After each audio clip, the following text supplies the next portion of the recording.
The FairTax has a solution. How does it work? Well, it's a consumption tax based off the gross domestic product. The gross domestic product, last 2 years in a row, this is the Bureau of Education and I don't remember what the A stands for, but go to BEA.gov, look these numbers up. 14.7 trillion gross domestic product the last 2 years. The fair tax, though, is based on our consumption of everything we pull in at a retail level, and Beacon Hill estimated that that's 81%. You got to understand, the fair tax is the most studied piece of legislation in American history, and if you go pull up that report, now I'm a numbers guy, oh my God. What this talks about is things that we produce but don't consume. Capital gains. Capital gains count to our gross domestic product, but you don't buy those at a retail level. College tuition. We don't count that in the retail level, so it doesn't get taxed. So what happens is 81% of 14.7 trillion is 11.9 trillion. The tax is 23% of everything, goods and services sold at the retail level, nets $2.74 trillion a year. That is an automatic, instantaneous increase of over 30% tax revenue. We collect an extra $640 billion. Now, I looked at that Beacon Hill report, and all I can tell you is it's thorough, and my guess is it's conservative. And the first time I saw the increase, I go, how in the world? We just eliminated corporate tax, right? We eliminated personal income tax. How do we collect $630 billion more? Because everyone pays. The biggest flaw in the current tax code system is you don't pay taxes unless you make an income. And if you don't report an income, you don't get taxed. All the underground industries, gambling, drugs, things like that, they don't report an income, they don't contribute. But now they will. They go buy something at the retail level, they contribute to the tax base. How about all this talk about illegal immigration? Well, the big, do they pay taxes? Don't they pay taxes? That's not really the issue, by the way. But whether they're here legal or illegal, buy something at the retail level, they're kicking into our tax base. How about tourism? Now, we're not used to that here in Kansas City, but in other parts of the U.S., they have tourists, right? And they're going to kick into our tax base. Here's the best part. The estimates are, at the very first year, economic growth of 10.5%. How many companies are going to come running back here? Matter of fact, they come back to the plants they abandoned 15 years ago and start right up, right? And that 10.5% adds another $274 billion, or cool, $3 trillion the first 12 months the fair tax is in place. That's 50% more money than we bring in now. And exports are going to increase to 26%. We sell a lot of food to China. How cool would it be for every barge load of food we send over to China, they send us back a check for 23 cents on the dollar. We just endorse it and say, here, put it towards the debt. As opposed to borrowing from them, giving it to unemployment, so it goes to Walmart and goes right back to China. That's a pretty cool thing the fair tax can do for that. It has a provision for Social Security and Medicare. We can get to that at the end. And note, here's the best part. You decide when and how much to pay, because it's only on new stuff produced at the retail level. If money's tight, don't buy a new car.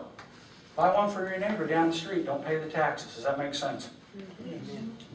So hopefully you can see how the current IRS tax code cannot handle that debt situation, and the fair tax gives us an opportunity to do that, and it shifts the real issue, and I'll talk more about this in the class warfare. The real issue is spending, but we can't ever get past that. We're always talking about who's being taxed and who isn't.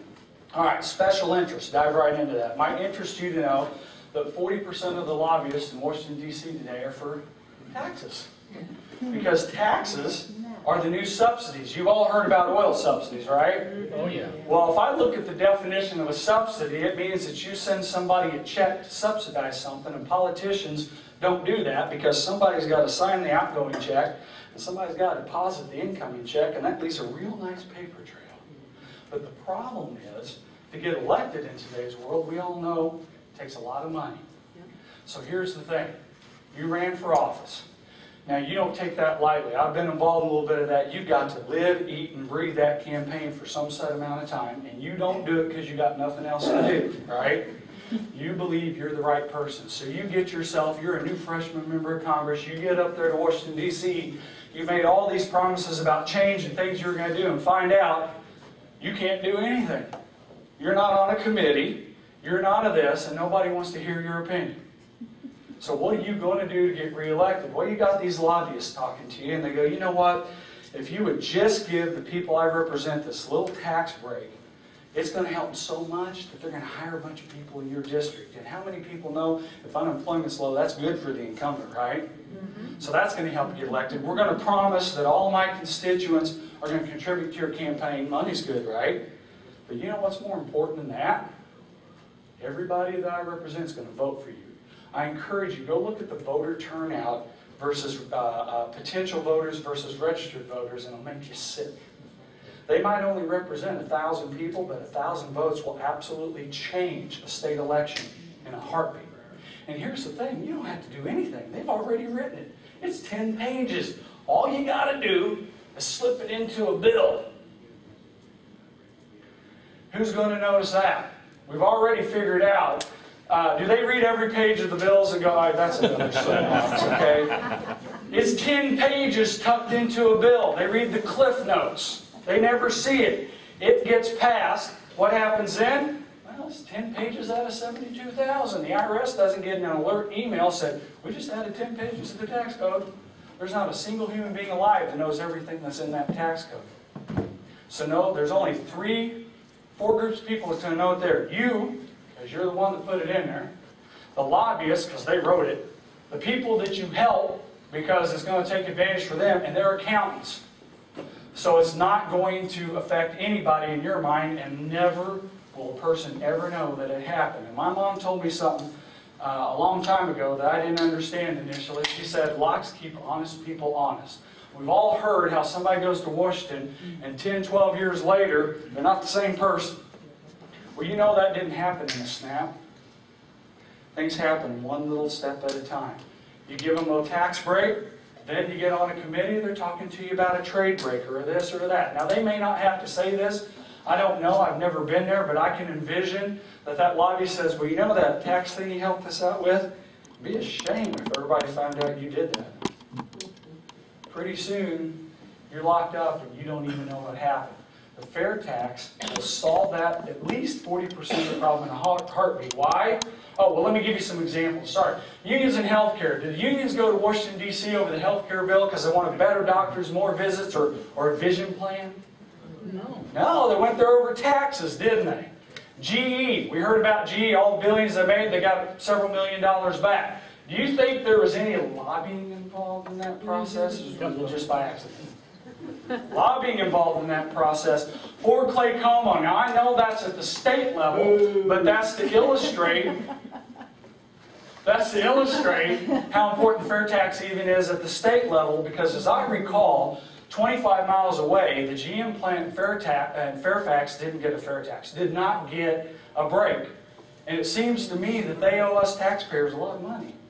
If we're going to choose somebody to get a break to, wouldn't we give it to GM instead of Ford?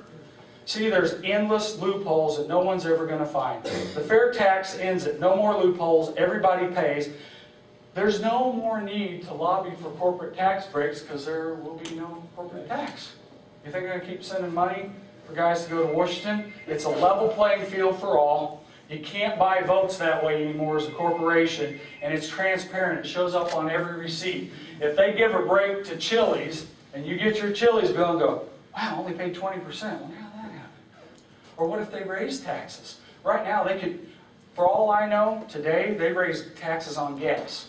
Who would know? Gas is always going up. We wouldn't know that. It shows up on a receipt as a line. So does that make sense? It eliminates 40% of the lobbyists. The other 60%, they're going for things that are a whole lot harder. And if we got a whole new generation of freshman congressmen in place that have never had to deal with the temptation of the current IRS tax code, because I know my house, if I'm trying to diet, there better be no ice cream anywhere on the premises, because I'm finding it. We take that temptation away. What would that be like to raise up a whole group of freshman congressmen, a whole new generation that never had that temptation to deal with? Now, I'm not blaming them because I haven't had that temptation. None of us. Well, some of us might have, but in general, I give them the benefit of the doubt.